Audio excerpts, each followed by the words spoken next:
Lalu apa yang salah? Kenapa selalu dikritik gitu loh? Tidak bolehkah orang berbuat baik? Saya kadang kesel lihat berita-berita yang memang orang sudah berbuat baik apa adanya dan itu dari hati, tetapi selalu diberitakan dipanggil ahli-ahli sehingga itu menolak gitu loh. Hola netizen yang terhormat, nama Ida Dayak belakangan ini menjadi perbincangan netizen yang terhormat. Dia dikenal sebagai wanita sakti yang dapat menyembuhkan berbagai penyakit, mulai dari keseleo, salah urat, patah tulang, hingga stroke. Ida Dayak memberikan pengobatan tradisional dengan menggunakan minyak urut warna hitam. Minyak yang menggunakan bahan baku dari suku Dayak itu dipercaya dapat menyembuhkan berbagai penyakit. Melihat fenomena Ibu Dayak ini, Dr. Hari Jonathan pun bereaksi. Menurutnya, tidak semua penyakit patah tulang atau keseleo harus mendapatkan perlakuan yang sama. Karenanya, Dr. Hari pun memberi peringatan kepada warga. Menurut Hari, sebuah pengobatan tidak boleh meninggalkan hal buruk yang bakal membahayakan di masa depan. Terkait pengobatan Ida Dayak, Dr. Hari menyebut ada bahaya yang tidak banyak diketahui warga. Jika seseorang dalam kondisi patah tulang, bengkok, atau keseleo, hal pertama yang harus dilakukan adalah melakukan rongsen. Itu yang pertama harus kita ingat di sini adalah apa yang saat itu dilihat sembuh belum tentu itulah yang terjadi sebenarnya. Kita harus ingat saat sebuah kondisi di dalam tubuh itu sudah berubah dan memakan waktu sekian lama, begitu dipaksa untuk lurus, ada kondisi otot, kondisi saraf, kondisi sendi, dan kondisi-kondisi jaringan-jaringan lainnya yang justru malah bisa semakin rusak di situ sebenarnya. Jadi mungkin di gambar ini nanti terlihat lebih lurus, tapi setelah itu secara fungsional mungkin bisa kehilangan fungsinya. Jadi lemas, jadi layu, atau bahkan ya malah jadi tadi lebih lurus tapi berubah bentuknya. Nah, itu yang tidak kita harapkan di sini. Itu yang harus kita ingat, maka semua pengobatan harus bersifat personal.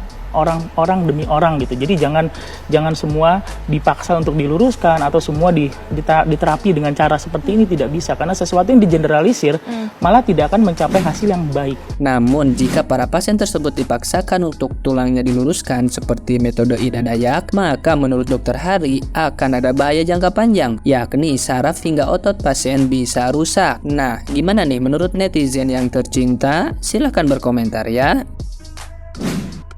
Maaf ya Pak, saya angkat bicara sedikit.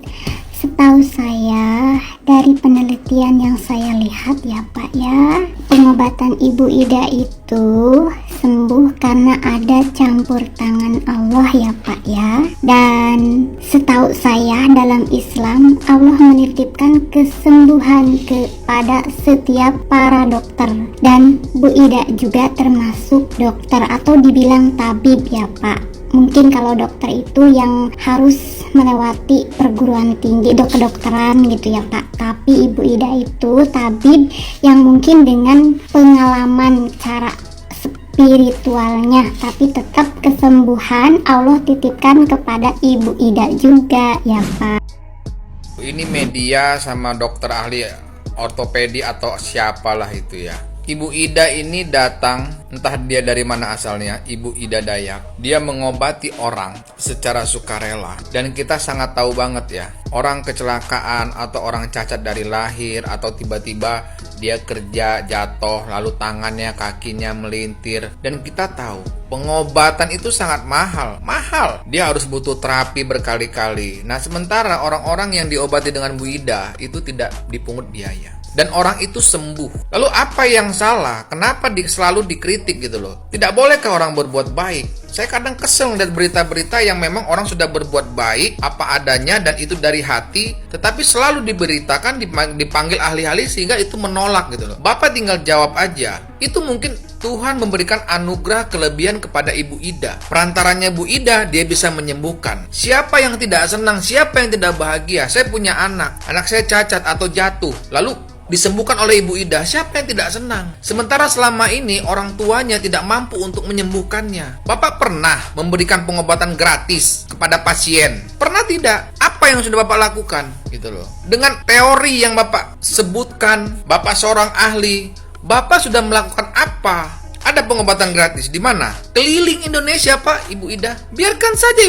Bu Ida bekerja dengan hatinya. Dia tidak merugikan siapapun, bahkan dia menolong tanpa pamrih. Ini kenapa media dan orang ini rese gitu loh. Media, ada pengobatan gratis. untuk orang patah tulang yang kamu berikan? Ada bantuan-bantuan sosial yang kamu berikan langsung ke orang yang memang membutuhkan? Tunjukkan saja. Sehingga orang takut di negeri ini untuk berbuat baik. Semua dikomentarin. Segala macam ahli didatangkan untuk mengomentari. Kalau emang udah sembuh, kalau emang Tuhan menghendakkan sembuh, ya sembuh. Mungkin itu emang sudah keahliannya, kita kan tidak tahu. Ya sudah, yang terjadi seperti itu ya sudah. Alhamdulillah.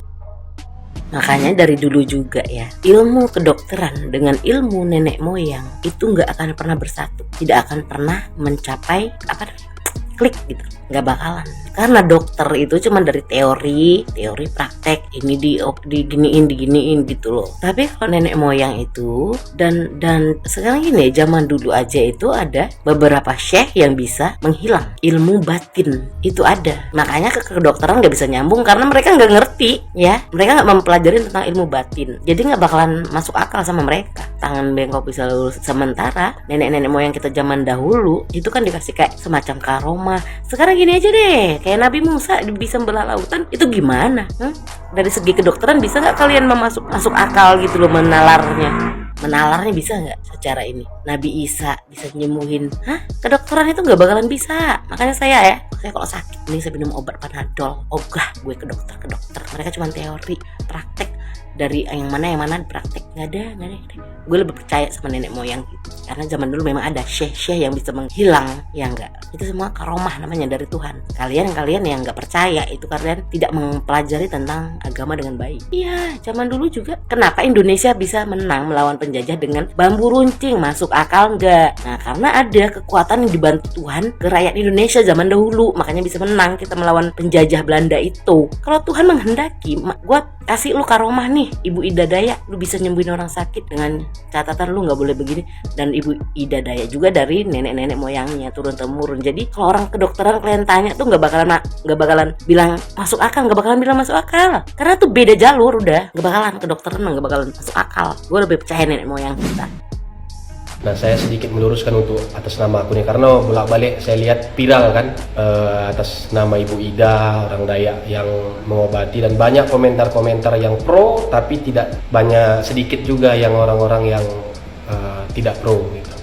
Ada yang mengatakan trik dan lain sebagainya. Oke, saya tidak menanggapi jauh kemana-mana, tidak. Saya menanggapi ucapan dokter ini tadi.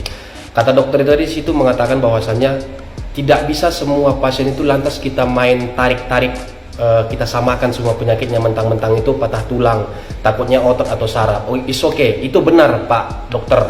Memang yang Pak Dokter ucapkan itu benar, tapi itu apabila bagi orang yang pengalamannya tidak ada atau jam terbangnya kurang dalam hal bidang itu, seperti itu. Nah, kita boleh lihat Bu Ida itu menariknya. Nah, menarik dalam hal itu dia menarik, tapi lihat dia menarik itu tidak pernah berlawanan dengan sendi. Lihat, setiap dia menarik, dia pasti memutar. Sambil menarik, dia sambil memutar. Kenapa? Gitu. Karena memang dia mengikut arah organ tubuh itu. Bukan asal tarik ke sana kemari, enggak. Gitu. Nah, yang kedua, setiap video-video penarikan itu kan hanya video-video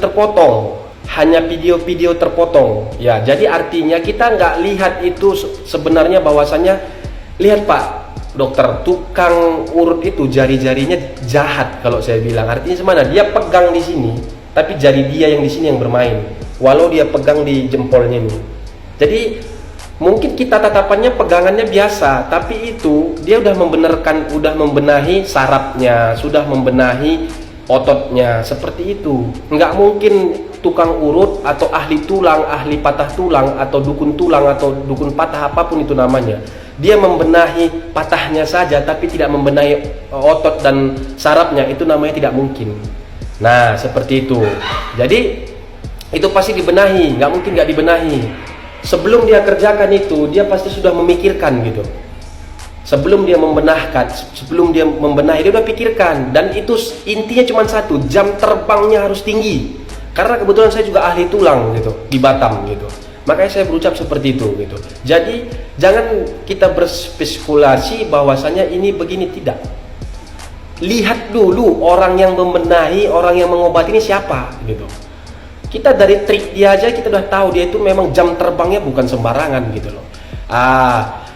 Baru kenapa orang-orang lari ke dokter, ke pengobat, karena murah. Maaf ya, aku hanya ingin mendoakan Semoga Bu Ida mengobatin selalu berhasil apapun yang Bu Ida lakukan. Bu Ida selamat ya, semoga sehat selalu, panjang umur dalam lindungan Allah Subhanahu wa Ta'ala.